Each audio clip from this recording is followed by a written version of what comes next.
Salut à tous, dans cette émission je vais passer en revue tous les films que j'ai vus au cours du mois de novembre, en faisant une critique rapide pour chacun d'entre eux et en leur attribuant une note. Et bien sûr je vous réserve en fin de vidéo mon coup de cœur, le film qui m'a le plus embarqué au cours de ce mois-ci, et que forcément je vous recommande. Allez, ne perdons pas plus de temps, c'est parti pour l'instant critique.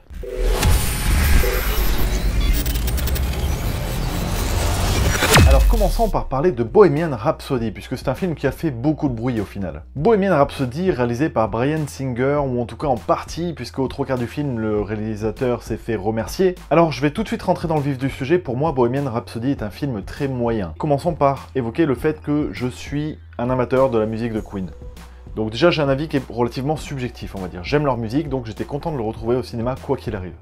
Je pense que quand on aime Queen, quand on aime le rock, on passe forcément un moment de grand divertissement en regardant Bohemian Rhapsody. Le défaut principal du film, pour moi, est ce qu'il est à la base, c'est-à-dire un film de commande. C'est-à-dire que le groupe Queen, les survivants du groupe Queen, ont demandé à ce qu'un biopic soit fait en l'honneur du groupe. Et c'est bien là le problème, puisqu'en fait, le film va être une vitrine de ce groupe et va permettre de revendre des CD. Malheureusement, c'est un petit peu le cas, puisqu'on nous propose une vision complètement aseptisée. Tout ce qui peut être intéressant, tout ce qui peut être croustillant dans une vie de groupe de rock, c'est complètement évincé.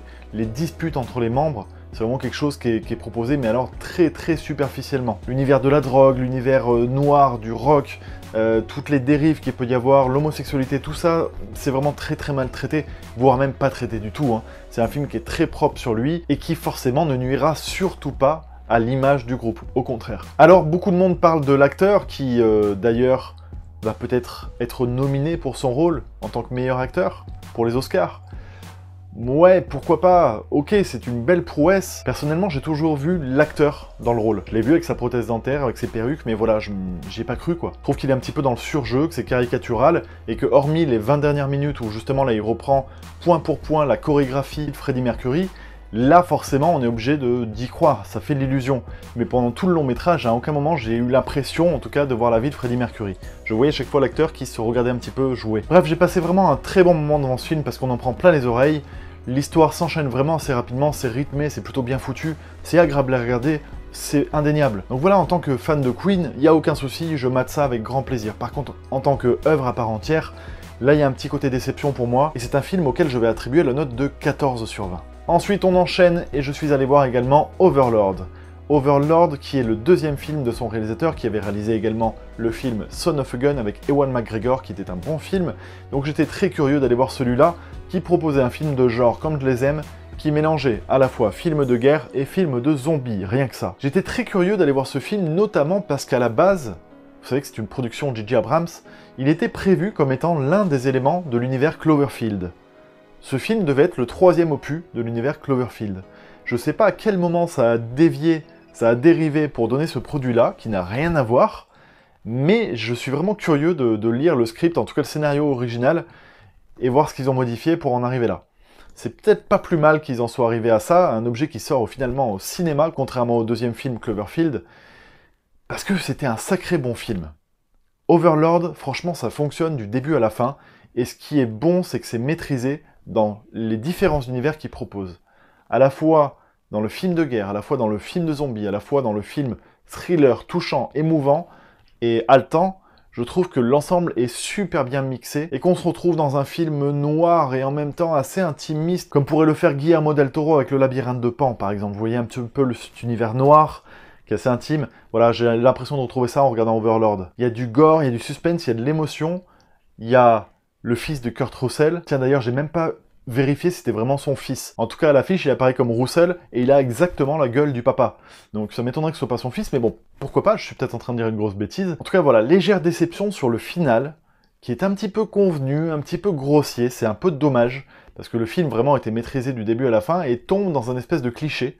On s'attend à cette fin-là, on a déjà vu cette fin-là, c'est assez caricatural, et je trouve qu'il choisit pas, justement, entre le fait d'aller vraiment au bout de son concept, à en mettre plein les yeux et à vraiment développer un truc complètement fou qui était susceptible d'arriver dans ce film, et en même temps de proposer quelque chose un peu plus subtil, un peu plus intimiste. Là on se situe vraiment entre les deux, donc quelque chose de au final très commercial et très convenu. Mais ça n'entache en rien le plaisir que j'ai eu à mater ce film et que je vous encourage à mater si c'est pas encore fait. Overlord, je lui attribue un bon 15 sur 20. Je suis allé voir également Les Animaux Fantastiques 2. J'avais vu le 1 très récemment, puisque quand il était passé au cinéma, je l'avais complètement zappé, je sais pas pourquoi, je n'étais pas hypé par le fait de retrouver l'univers Harry Potter. Le 1, je l'avais trouvé plutôt sympa, et qu'en est-il du 2 ? Ben, je me suis royalement ennuyé. Franchement, je peux pas vous dire mieux, je me suis vraiment ennuyé du début à la fin. Je trouve ça hyper long, j'ai trouvé qu'il y avait aucun enjeu, aucune émotion. J'ai regardé ça complètement en retrait, complètement... pour moi, il y avait rien de magique. Voilà, c'est un film où je me suis pas senti dans l'univers Harry Potter, je me suis même pas senti devant un film en fait. Je me suis pas senti devant une œuvre cinématographique. Je me suis senti devant quelque chose qu'on me déroulait pour développer des personnages, développer des intrigues, et qui ne menait à nulle part, et qui ne proposait en tout cas rien en tant qu'œuvre. Et alors au final c'est une déception alors que je n'attendais pas forcément énormément, donc je pense plutôt que pour moi, au final c'est pas bon. Vous savez quoi, je vais pas m'attarder sur ce film-là, je vais lui attribuer un petit 8 sur 20 des familles, et je pense que c'est pas mal. Déjà. On va passer un petit peu plus gai, je sais pas ce que vous en pensez, on va passer à une comédie, on va passer En Liberté. En Liberté est un film de Pierre Salvadori, dont je n'avais vu qu'un seul film de sa filmo, à savoir Hors de prix, avec Gad Elmaleh et Audrey Tautou, qui m'avait bien fait marrer. Je l'ai su que après avoir vu le film En Liberté. Je savais pas en allant voir qui en était le réalisateur. J'avais juste vu la bande-annonce qui m'avait vraiment hypé, et le film est très très bon. C'est une comédie française comme on en a peu, c'est une comédie française qui fait du bien, où les personnages sont vraiment travaillés, où l'intrigue est originale, où la réalisation est au service de l'humour. Donc tout ça fait que voilà, on a des personnages qui sont complètement loufoques, mais qui sont ultra touchants. On a des scènes qui sont un petit peu dérisoires, mais qui par moments peuvent être également poignantes. Et voilà, c'est intéressant, c'est intelligent, et puis c'est des personnages qui sont pas convenus, enfin je veux dire, c'est des personnages qu'on n'a pas l'habitude de voir dans les comédies, puisque nos héros ont des défauts, des sacrés gros défauts.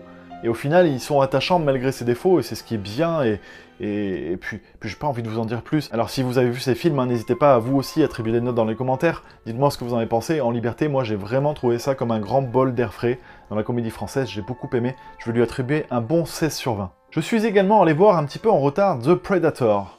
The Predator qui est le 4e film de la saga Predator. C'est le 4e film et clairement pour moi le moins bon. Je pense que c'est pas une grosse surprise, vous en avez beaucoup entendu parler, donc je vais pas ressasser tout ce qui a déjà été dit. Pour moi voilà, c'est des effets spéciaux complètement ratés. C'est un film qui me paraît presque saboté par son réalisateur. Je sais que ça s'est mal passé sur le tournage, je sais que ça a été énormément cuté, que le scénario est parti un peu dans tous les sens, ça se ressent énormément dans le long métrage. Personnellement, je suis vraiment pas un gros fan du cinéma de Shane Black, qui... oui, certes, était impliqué dans le premier film parce qu'il était acteur dans le premier film de Predator, mais je vois pas ce qu'il vient foutre là. De par son univers, de par son humour, de par ce qu'il peut apporter dans ses longs métrages, moi je suis pas du tout fan. On a beau me sortir Kiss Kiss Bang Bang, etc. Iron Man 3, pour moi c'est pas bon non plus. Je suis pas fan. Et je m'attendais malgré tout à mieux. Là, je suis tombé devant un objet où je me suis dit waouh!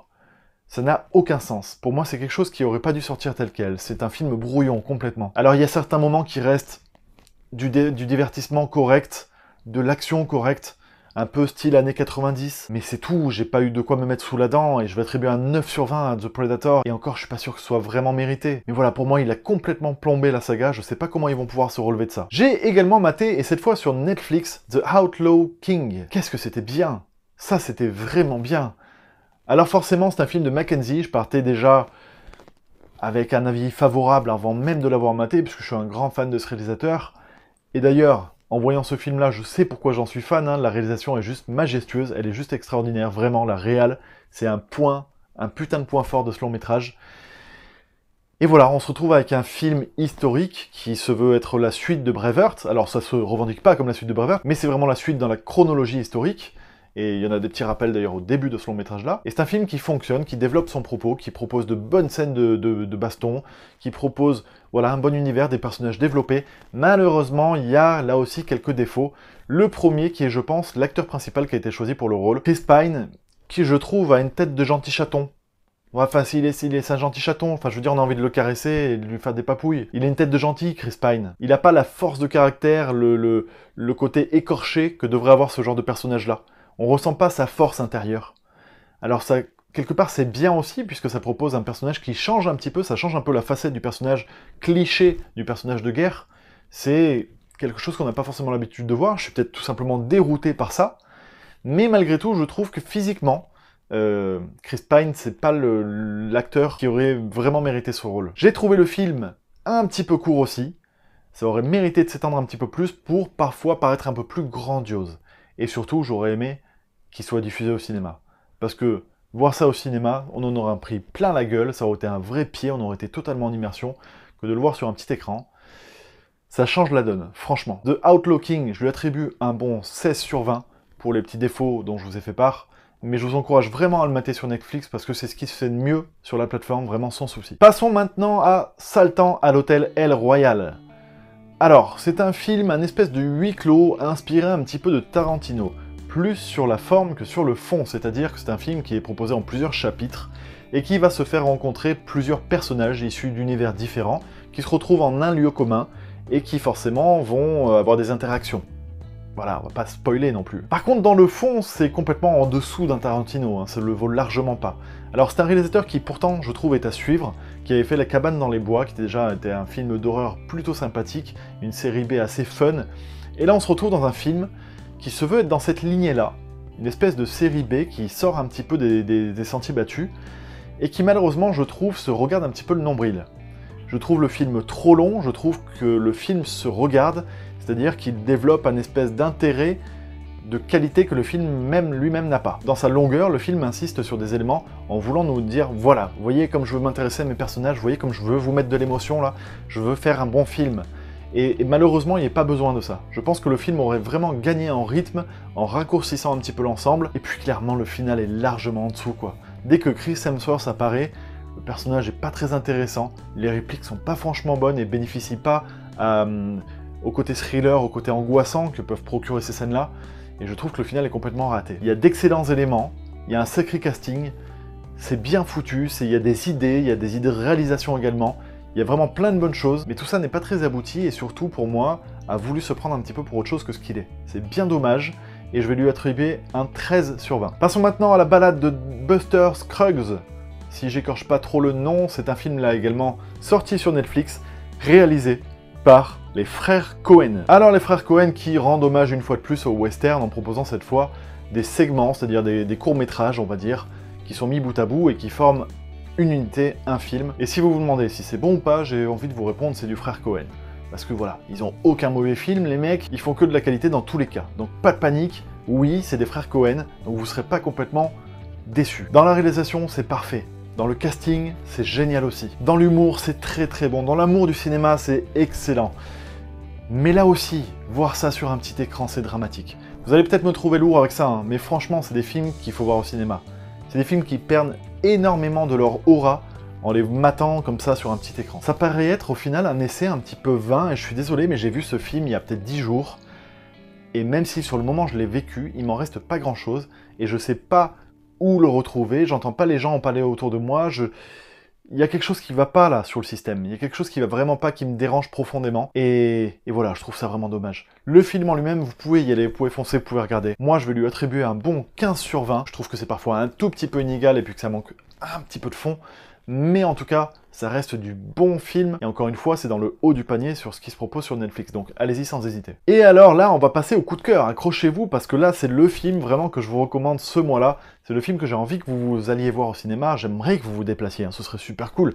N'hésitez pas, si vous en avez les moyens, si vous avez le temps, allez foncer voir Les Veuves.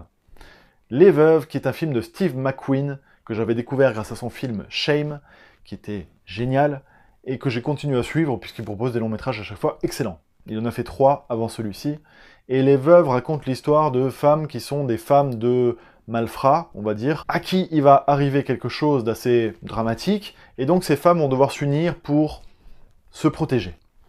Voilà, j'essaie de pas trop en dire pour que vous ayez un petit peu la surprise en allant mater ce film. Et de la surprise, c'est sûr que vous en aurez, parce que ce film est intelligent, il est bien foutu, le scénario est super bien construit, et vraiment, vous allez en avoir pour votre argent parce qu'il vous propose une grande palette de choses. C'est un thriller noir qui me fait penser énormément au style de James Gray, dans sa façon de traiter la noirceur du monde et dans son amour qu'il a envers ses personnages. C'est un film également très politique, c'est un film qui regroupe un petit peu tous les thèmes qu'on a eu cette année 2018 au cinéma, à savoir les minorités qui peuvent être mises en avant, à savoir la femme qui peut être mise en avant, à savoir les problèmes politiques également. Tout ça est subtilement mélangé, et comme peu de films ont réussi à le faire au cours de cette année au final, donc vraiment celui-là je trouve qu'il est intelligemment fait, et il y a plein de sujets qui sont menés de front et qui réussissent à constituer un équilibre, et qui réussit à nous surprendre. Le film Les Veuves est encore à l'affiche, donc forcément, je vais vous encourager à aller le mater à grands pas. N'hésitez pas à revenir me dire dans les commentaires ce que vous en pensez, à lui attribuer une note. Moi, ce sera un excellent 17 sur 20. Voilà, n'hésitez pas à me laisser un commentaire, à me dire ce que vous avez pensé de tous ces films-là, à me dire ceux que vous avez vus et la note que vous leur attribuez. Je serai là pour vous répondre dans les commentaires, donc je vous dis à tout de suite. Ciao, ciao.